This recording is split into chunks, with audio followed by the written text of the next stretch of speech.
Sedangkan mitigasi bencana itu menurut teman-teman apa? Ayo, ada yang tahu nggak mitigasi bencana? Jangan sampai tahu, hanya lihat doang nih kayak gitu. Persiapan apa ya? Persiapkan diri buat kalau Mempersiapkan misalkan diri. ada bencana sewaktu-waktu gitu. Oke, itu pada intinya tujuannya adalah mitigasi itu adalah menyiapkan apa namanya sesuatu atau menyiapkan seseorang untuk siap siaga bencana. Tapi mitigasi bencana itu adalah apa ya? Apa yang kita lakukan untuk edukasi ke masyarakat bahwasanya mitigasi bencana ini menyiapkan mensiapsiagakan teman-teman terutama relawan ini untuk siap siaga di kebencanaan. Nah, salah satunya adalah mitigasi bencana ini tujuannya adalah untuk mensiapsiagakan relawan terutama di kebencanaan.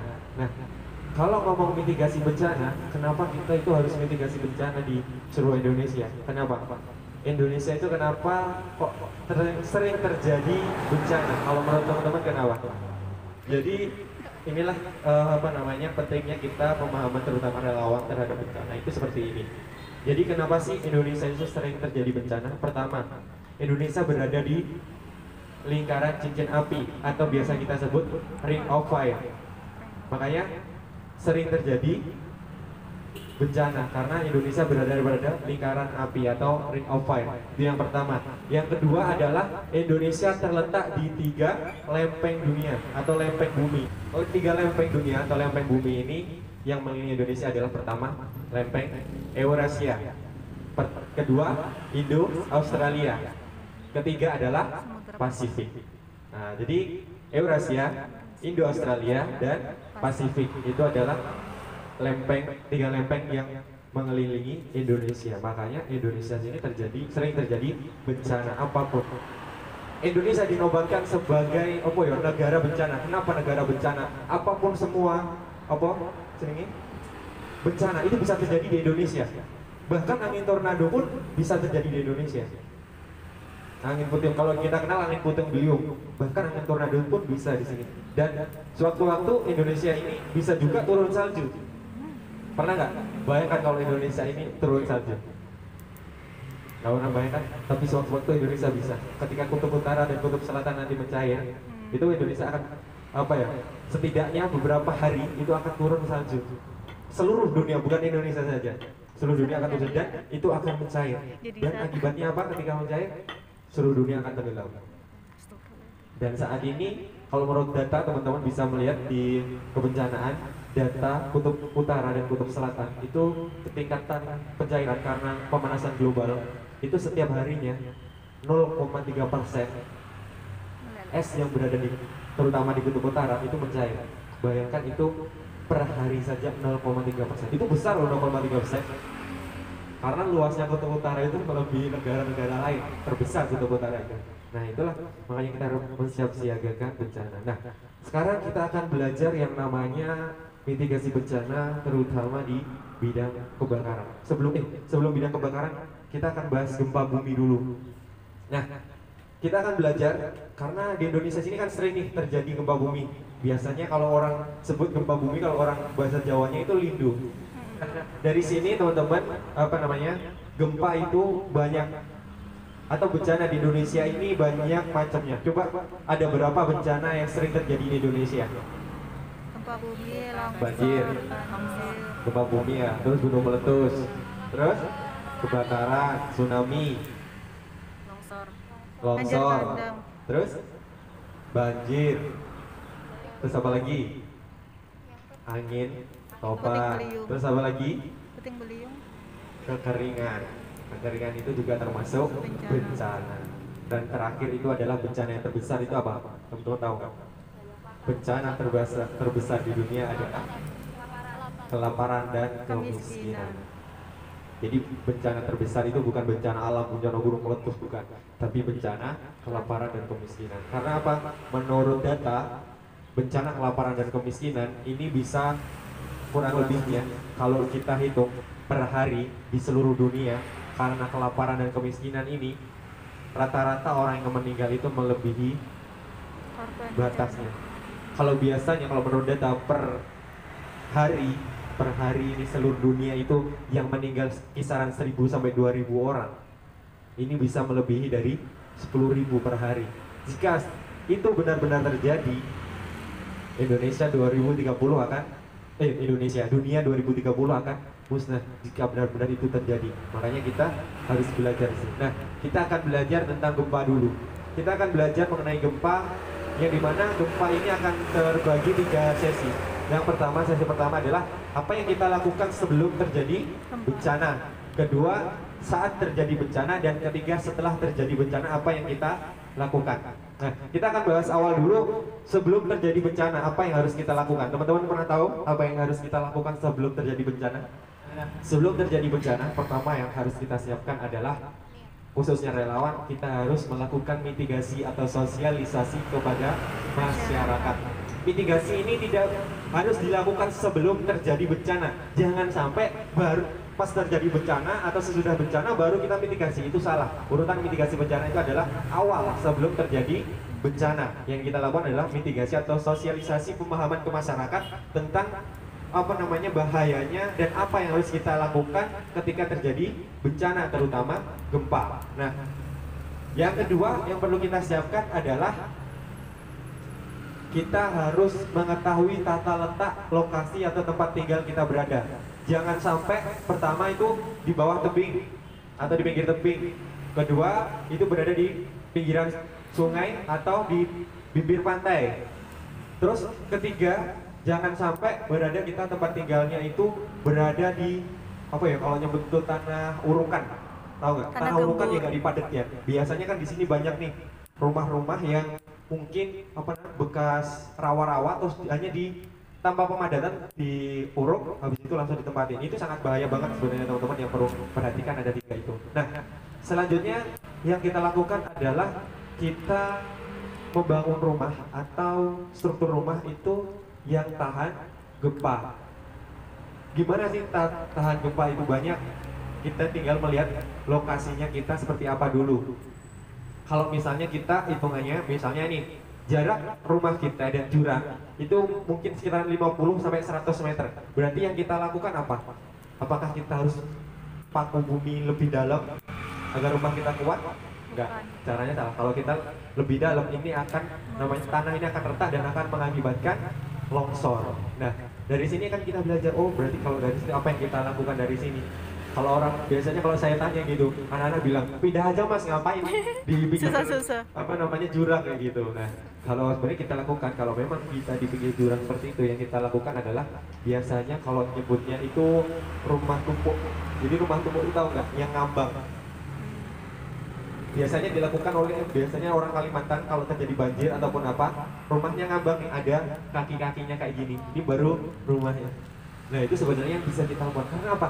Ketika terjadi longsoran, rumah ini tidak akan bergeser, ataupun ketika ini jatuh, ini masih bertumpuan dengan kaki-kakinya.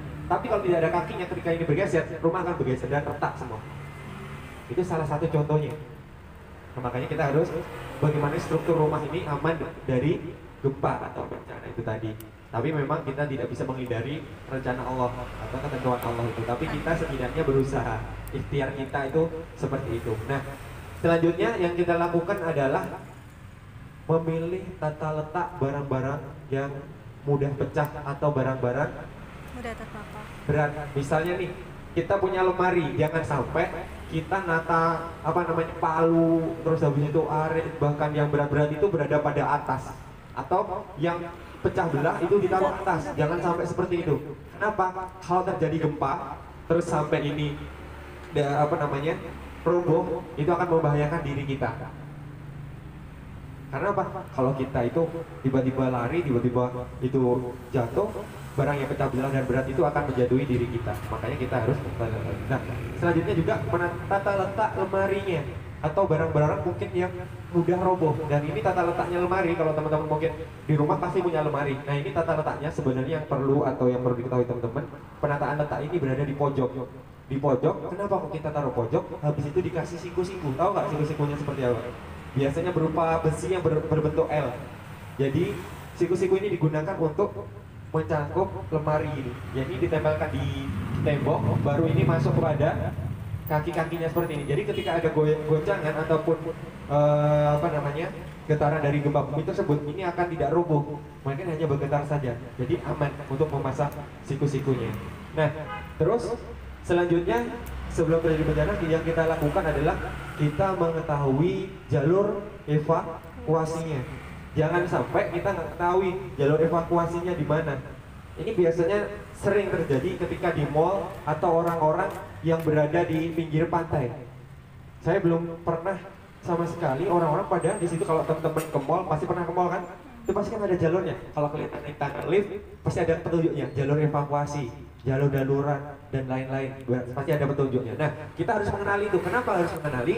Ketika terjadi, misalnya kita lagi jalan di mall dan terjadi gempa, kita itu bisa langsung, oh jalur evakuasinya di sana, langsung. Tapi kuncinya satu. Apa kuncinya? Jangan panik. Kenapa? Orang Indonesia kebanyakan panik duluan daripada menyelamatkan diri. Itu adalah kesalahan orang Indonesia. Jadi ketika terjadi gempa, panik, berlarian. Akhirnya apa? Orang semua panik, bertubruk-tubrukan, akhirnya membahayakan diri sendiri dan orang lain. Makanya jangan sampai panik. Nah, terutama itu, makanya jangan panik kalau terjadi gempa. Nah, selanjutnya apa yang kita lakukan? Kita menyiapkan yang namanya tas sigap atau tas siaga bencana. Biasanya yang berada di dalamnya itu apa, teman-teman? Biasanya ada dokumen, habis itu ada P3K, habis itu ada peralatan mandi, pakaian, terus habis itu sama nomor telepon darurat. Kenapa itu penting disimpan di dalamnya? Karena apa? Ketika terjadi gempa, kita nggak buru, wah terjadi gempa, wah mana nih kakakku di mana, KTP ku di mana? Kalau sudah ada tas sigap, semua masuk situ, kita enak tinggal langsung nyalon, kita langsung meninggalkan tempat. Nah, selanjutnya yang perlu kita perhatikan adalah sebelum terjadi bencana, yang terakhir yang perlu kita waspadai dan yang paling penting apa? Yang paling penting adalah kita paham apa yang harus kita lakukan. Karena kuncinya pada di situ semua. Kalau kita nggak paham apa yang kita lakukan, semua sama aja. Misalnya terjadi gempa, apa yang kita lakukan? Lari tambahan. Nah, jadi yang paling penting kita harus tahu dan paham apa yang harus kita lakukan. Nah, yang kedua, kita masuk ke kedua. Yang kedua adalah saat terjadi gempa, apa yang harus kita lakukan. Yang pertama adalah jangan panik kalau terjadi bencana. Nah, yang kedua adalah ketika terjadi bencana di dalam gedung atau di dalam ruangan, ini teman-teman yang teman-teman lakukan kira-kira nih, misalnya teman-teman lagi di sekolah atau di dalam gedung nih, apa yang teman-teman ketika terjadi gempa, apa yang teman-teman lakukan? Sembunyi di bawah meja, terus? Keluar ke lapangan luas. Keluar ke lapangan, di situ? Ya, ada titik kumpulnya. Ada titik kumpulnya, ada lagi? Nah, Ngumpet di pojok. alurnya adalah ketika terjadi gempa, yang pertama yang kalian lihat adalah letak ruangan kalian berada. Letak ruangan yang kalian berada. Karena apa? Letak ruangan kalian berada ini menentukan kalian harus bertindak seperti apa. Contoh, kalau kalian misalnya nih di dalam kantor ACT ini lagi duduk di depan, terus terjadi bencana, yang kalian lakukan itu bukan malah sembunyi di bawah meja. Karena apa? Letaknya kantor ACT, kalian berduduk di depan dan ini jangkauannya untuk lari ke lapangan terbuka ini sangat dekat dan sangat mudah. Yang kalian lakukan bukan malah sembunyi di bawah meja, tapi langsung lari ke lapangan terbuka atau titik kumpulnya, karena tata letaknya ini sangat mudah dijangkau ketika kita evakuasi. Nah, yang kedua, kalau tata letaknya kita, misalnya kita berada di gedung yang tinggi, nggak mungkin kan kita langsung loncat ke bawah, ya kan? Nah, yang kita lakukan pertama itu adalah ketika ada meja, kita itu berada di bawah meja. Tapi ingat, perlu diingat, di bawah meja ini bukan sembarang meja. Ajaib kan, bukan sembarang meja. Kenapa? Kalau yang kalian tumpuin ini adalah meja terbuat dari kaca, bukan malah menyelamatkan, nantinya malah membunuh atau membahayakan. Nah, makanya harus lihat-lihat. Juga jangan meja yang terbuat dari plastik. Kalau terbuat dari plastik, ya Allah, bukan malah melindungi. Ketika terjadi runtuhan, dia akan hancur, malah membahayakan tubuh kita juga. Nah, kalau selanjutnya ini memakai meja, yang kita lakukan misalnya ada kursi. Yang kita lakukan ada kursi, ya, pakai kursi. Caranya gimana? Pernah tahu nggak? Nah, caranya adalah ketika kita menggunakan kursi, kalau teman-teman ngangkatnya seperti ini, nah, misalnya nih, teman-teman ngangkatnya seperti ini salah atau benar? Salah. Salah. Hah? Itu salah.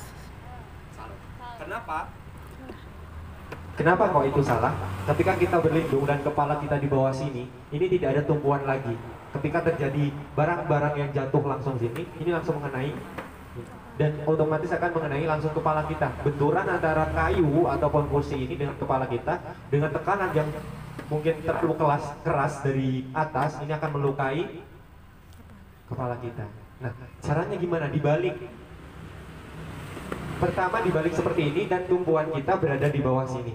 Tapi kalau misalnya teman-teman mempunyai baju atau mungkin apa barang yang empuk lah intinya, itu buat tameng di kepala sini, langsung ini buat melindungi. Itu kalau sempet.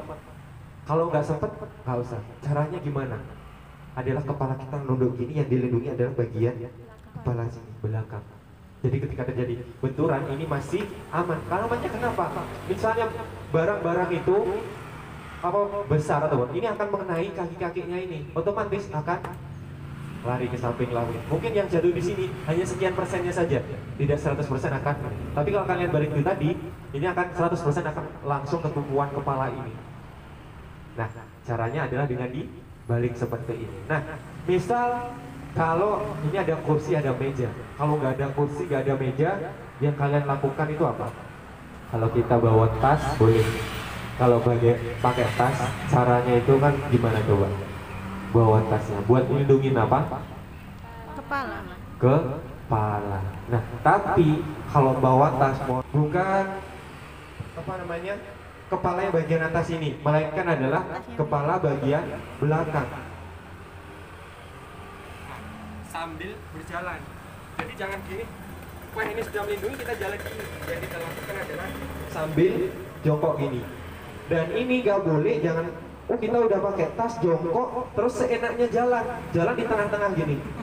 Oh, bukan cara gitu, tapi kita berada di pinggiran tembok sampai di tempat yang aman. Nah, tempat yang aman yang dimaksud apa teman-teman?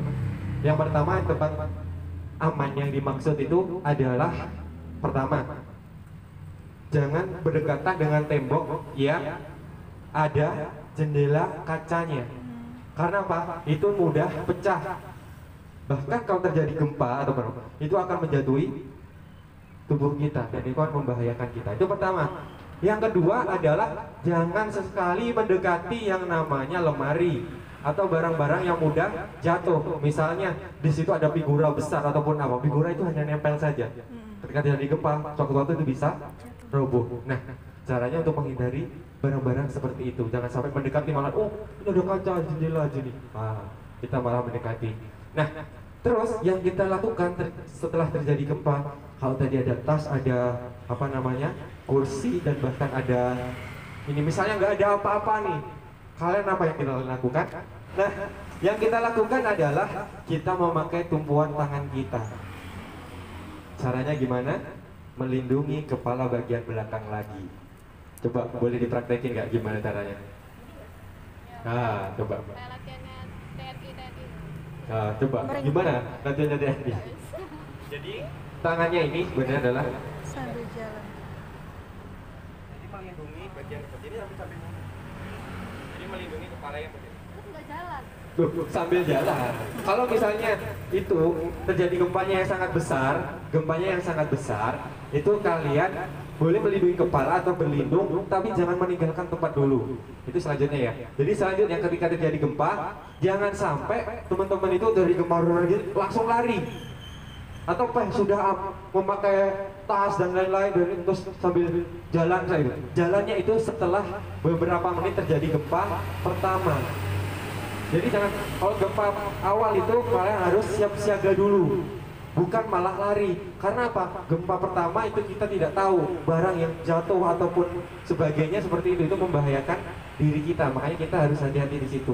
Yang kita lakukan setelah itu, baru setelah gempa itu tenang, baru kita keluar. Nah, selanjutnya adalah ketika kita berada di dalam kamar mandi. Misalnya nih terjadi gempa, kita lagi enak-enak mandi, apa yang kalian lakukan? Teriak. Karena pernah pengalaman kita itu di Lombok sama di Palu, itu luar biasa. Karena apa? Kita menemukan banyak mayat yang mungkin tidak memakai baju. Bahkan dari dalam kamar mandi mereka tidak memakai baju dan lain-lain. Mungkin karena itu terjadi bencana yang sangat hebat dan mereka tidak bisa menyelamatkan diri. Nah, kalau kita ketika mandi enak-enak mandi, coba tiba-tiba ada gempa, apakah langsung buka pintu lari? Kan nggak mungkin. Nanti tambah diguyur uang. Gak bayangin kalau tiba-tiba pas mandi gempa langsung lari. Nah, yang kita lakukan adalah kita jangan lari dulu, tapi kita menutupi aurat kita terlebih dahulu. Handuk, pasti kalau mandi kan bawa handuk. Ini banyak nih, ketika kita mitigasi, kayak itu pertanyaan, loh mas, kalau handuknya kecil gimana gitu? Nah, ya Allah, ada aja pertanyaan kayak gitu. Yang terpenting itu adalah kita menutupi aurat. Bagaimana caranya itu kita menutupi aurat dan kita bisa menyelamatkan diri. Misalnya handuk, langsung tutupi auratnya, dan pakaian kita itu buat berlindung kepala kita. Jadi pakaian kita bukan dipakai tapi untuk melindungi kepala kita sambil kita keluar dari kamar mandi itu saat tadi. Tapi kita kalau misalnya posisi kita berada di atas gedung, yang kita lakukan bukan langsung keluar dari kamar mandi, melainkan langsung mepet tembok gini, berlindung untuk melindungi kepala, berdiri gini. Nah, jadi jangan sampai baru nanti kalau tenang baru keluar memakai pakaian dulu, dan habis itu menyelamatkan diri, berkumpul di titik kumpulnya. Nah, selanjutnya yang kita lakukan ketika terjadi gempa adalah mematikan aliran listrik. Kenapa? Ini sangat bahaya banget. Karena aliran listrik ini suatu waktu ketika terjadi gempa ini akan terputus dan suatu waktu bisa terjadi percikan api atau konsleting listrik dan mengakibatkan kebakaran. Nah, ini makanya harus dimatikan. Kompor yang mungkin tadi lagi masak langsung dimatikan, listrik dimatikan. Nah, yang ketiga yang kita lakukan adalah ketika kita berada di misalnya nih di atas bukit ataupun apa, jangan sesekali teman-teman itu mendekati tebing yang mudah longsor atau tebing, sekalipun tebing jangan sampai mendekati itu. Kalau kalian lagi berada di bukit ataupun mungkin lagi mendaki di atas gunung, yang kalian lakukan itu adalah berlindung di tempat yang terbuka, bukan di tempat yang ada pohonnya ataupun apa, tapi berlindung di tempat yang terbuka. Karena pohon kalau terjadi gempa bisa waktu juga roboh karena kena goncangan ini. Tapi juga jangan pernah ketika lapangan terbuka tapi di situ ada tebing yang tinggi, kurang, ketika longsor kita akan terkena. Nah, gitu. Kita harus memahami situasi dan kondisi yang ada di sekitar itu. Nah, selanjutnya yang kita lakukan adalah ketika terjadi gempa apa? Lari ke lapangan terbuka atau titik kumpul. Jadi ini pasti kalau di sini kan lapangan terbukanya di mana kita melihat kalau di sini. Oh, di sini ini belum termasuk aman karena apa? Masih ada gedung yang tinggi dan masih ada pepohonan dan masih ada tiang listrik. Ini belum aman. Yang paling aman itu adalah jauh dari kategori tiang listrik, jauh dari bangunan dan jauh dari pohon. Biasanya di lapangan ataupun apa seperti itu. Nah, selanjutnya yang kita lakukan ketika mungkin kita itu lagi berkendara. Apa yang kita lakukan? Jadi berkendara tiba-tiba terjadi gempa. Nah, yang pasti kita ketika berhenti adalah jauh dari bangunan tadi, tiang listrik dan bangunan agar kita aman. Dan bukan langsung keluar. Karena apa?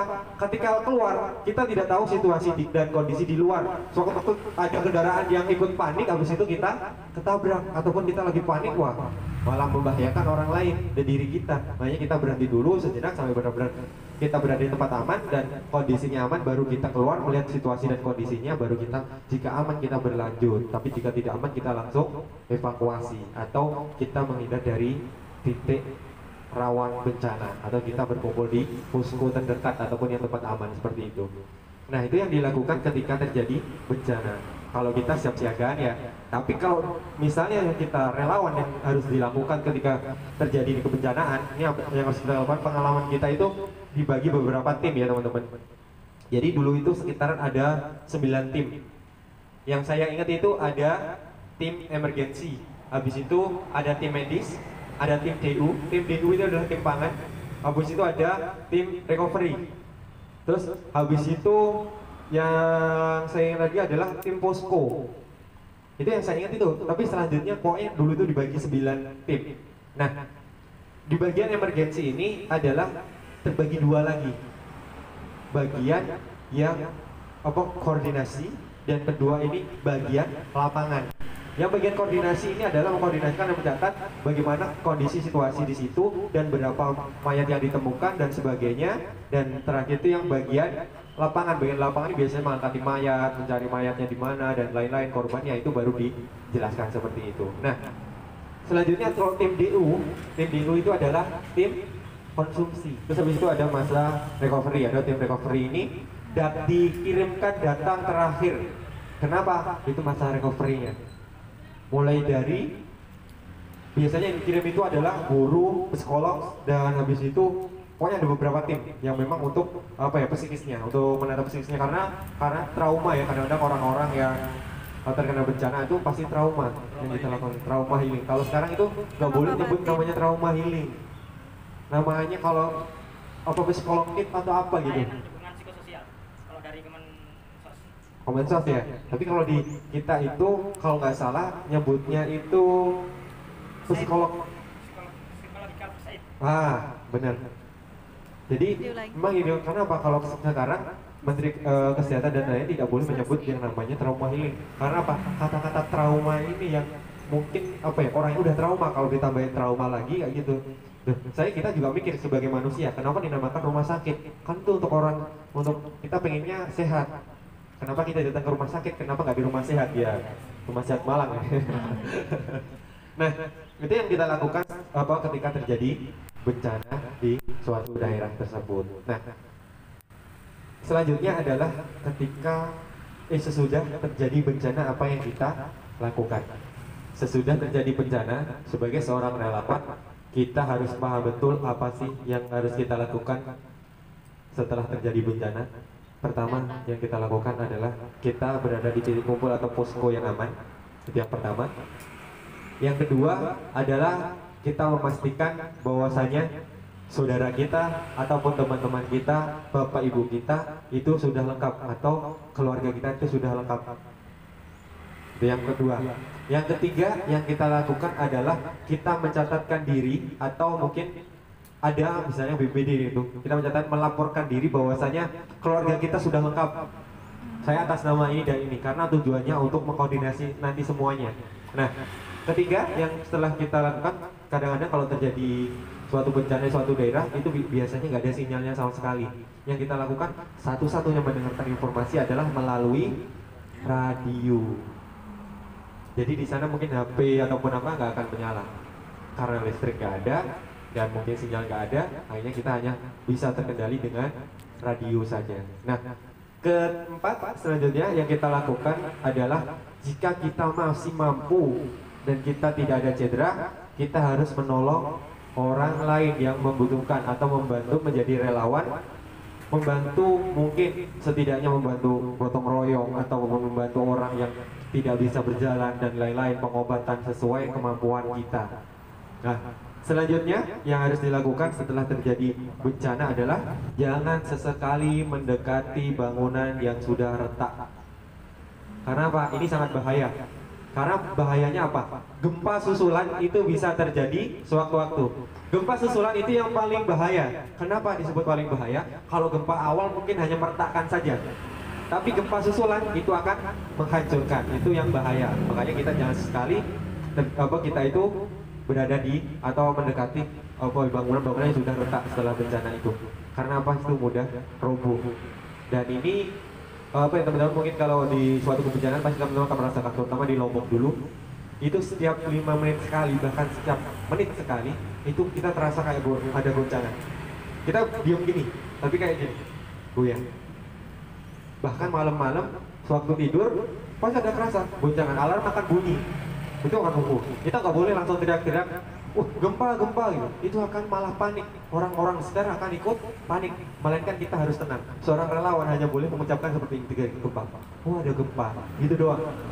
Nggak boleh. Gempa. Ada gempa ya wes. Kita berdoa dan mohon perlindungan oleh Allah Subhanahu Wa Taala.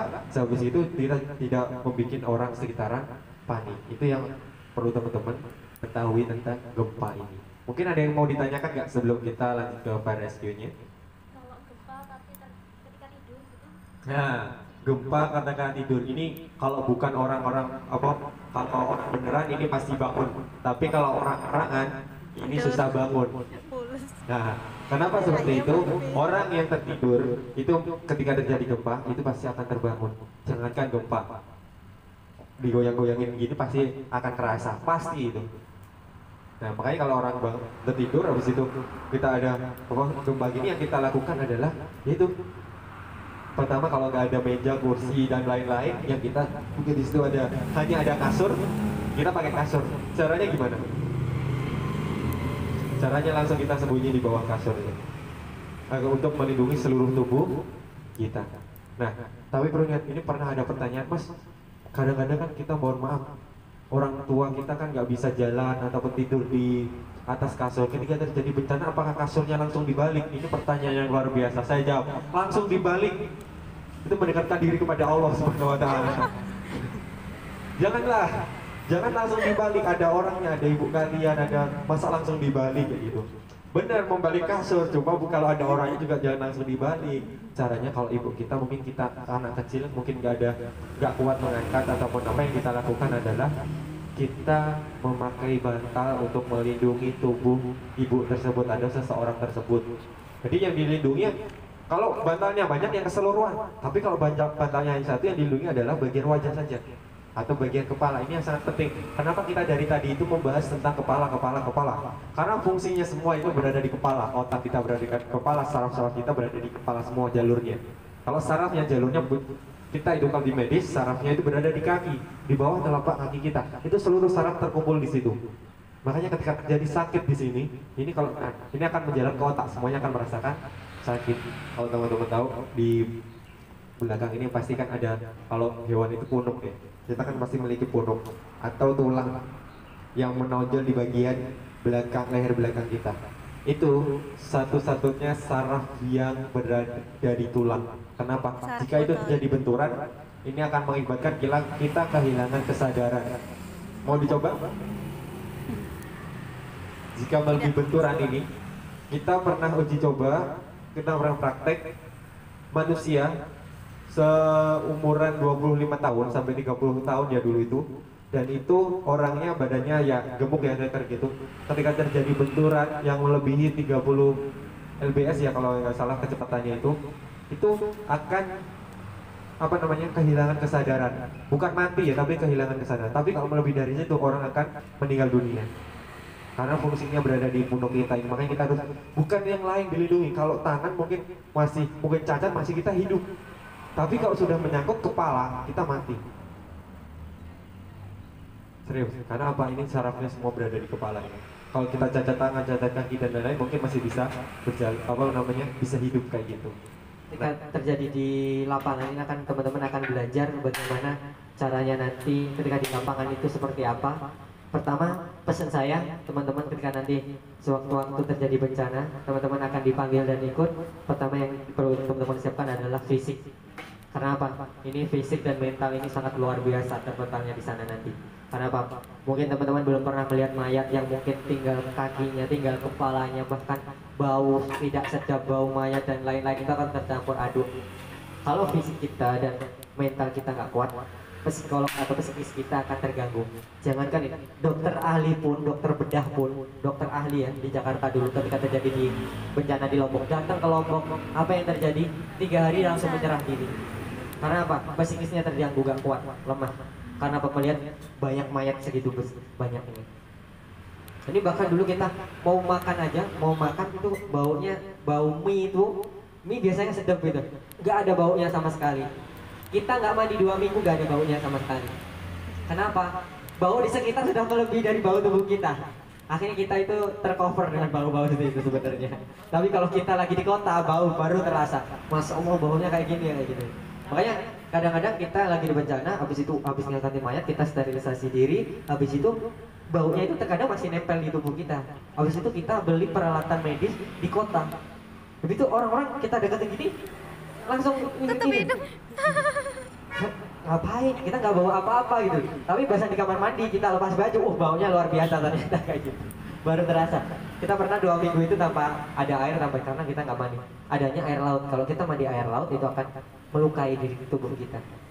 Air laut itu ada baiknya, ada buruknya untuk tubuh kita sebenarnya, teman-teman. Jadi kita tanpa mandi 2 minggu ya udah mau ngapain lagi gitu. Baru mandi kita tugas minimal di kebencanaan itu 2 minggu minimal, baru nanti dicek psikisnya. Kalau misalnya lanjut itu akan lanjut selama 1 bulan sampai 2 bulan. Kalau kemarin di Lombok dan di Palu minimal teman-teman itu bertugas selama 1 bulan. Ada yang pengalaman-pengalaman yang luar biasa akan kalian dapatkan nanti di lapangan. Mulai dari perbedaan adat, suku, budaya, dan agama itu akan kalian rasakan di sini. Mungkin kalau kita misalnya orang Lombok, kalau orang Lombok bagus, saya ajuin karena agamanya kuat dan lain-lain, dan mereka sopan santunnya, adab dan akhlaknya luar biasa. Karena mereka terjadi bencana tapi masih mau bantu yang lain. Serius ini, malah kita yang dibantu, bantu masak, bantu lain, itu malah dibantu luar biasanya. Tapi kalau mohon maaf tidak beda-bedakan, kadang-kadang memang saya bedakan suku dan adat budaya ini yang tidak bisa kita singkirkan. Nah, makanya kalau di Palu itu orangnya wataknya kan keras, cara ngomongnya juga keras. Habis itu kita yang kalem-kalem dibilang gini, Bu ngantri ya gitu. Apa yang dibalas? Awalnya itu bisa lapar, ibarat kata bahasa Jawa ini kayak gitu, malah marah-marahin kita. Bu ngantri yo. Nanti kalau kalian mau nambah food truck kita itu sekali masak bisa 1.000 sampai 2.000. Orangnya di sini nggak sampai 1.000, Bu. Kalau mau nambah nanti pasti bisa. Itu nggak mau ngantri sampai sikut-sikutan, bahkan sampai teman relawan kita dulu sampai ada giginya yang ompong. Kenapa kesikut akhirnya copot. Nah makanya kayak gitu. Bahkan dulu teman-teman pernah mengetahui ini ya perampasan atau penjarahan di Palu. Pertama kali kita mengirimkan bantuan ke sana, ke Palu, itu yang kita dapatkan pertama apa? Mau truk bantuan kita, 1 truk itu dijarah. Di dalam truk hanya ada orang 3 dan tidak dibekali apa-apa. Maksudnya tidak dibekali bawa celurit dan apa-apa. Dan dicegat oleh sekitaran 11-13 orang yang membawa parang atau kasnya sana lah. Pokoknya panjang terus depannya itu melingkar gitu. Itu bayangkan dari gitu dia bilang kalau barangnya nggak diserahin kalian mati, lebih baik diserahin atau kita mati, ya diserahin aja. Jadi orang 3 ini nggak bisa apa-apa, semua barang diambil oleh orang tersebut. Dan ternyata setelah kita laporkan, orang-orang yang penjara itu bukanlah orang-orang yang terdampak bencana itu, melainkan orang-orang dari kampung lain untuk menjarah itu. Dan hari ketiga kita baru mengirimkan bantuan belum sampai kita udah dimarahin sama orang-orang. Saya belum dapat bantuan di sana, Bu. Gimana mau dapat bantuan? Bantuannya belum sampai aja udah direbut oleh saudara-saudara kalian sendiri kayak gitu kan. Hari ketiga kita bantuan aman. Bantuan seluruh lembaga dan bantuan dari seluruh instalasi itu dikirim barengan dan dikawal oleh TNI yang memakai persenjataan lengkap. Siapa yang berani menjarah? Gak ada sekalipun. Bahkan ketika ngantri makan, ada orang yang nggak mau ngantri sama TNI, itu langsung suruh pergi. Gak usah ngantri di sini. TNI tegas, kita nggak bisa tegas ya. Bukannya nggak bisa, perwatakan beda kita. Karena di sana TNI-nya kan paham, wataknya orang sana juga orang sana, jadi paham harus ngapain. Orangnya langsung nurut semua. Kayak gitu. Itu teman-teman pengalaman dan pembelajaran kita tentang gempa. Nanti insya Allah teman-teman bisa belajar banget ketika terjadi gempa itu seperti apa kayak gitu ya. Nanti kita bisa praktek kapan-kapan ketika terjadi gempa.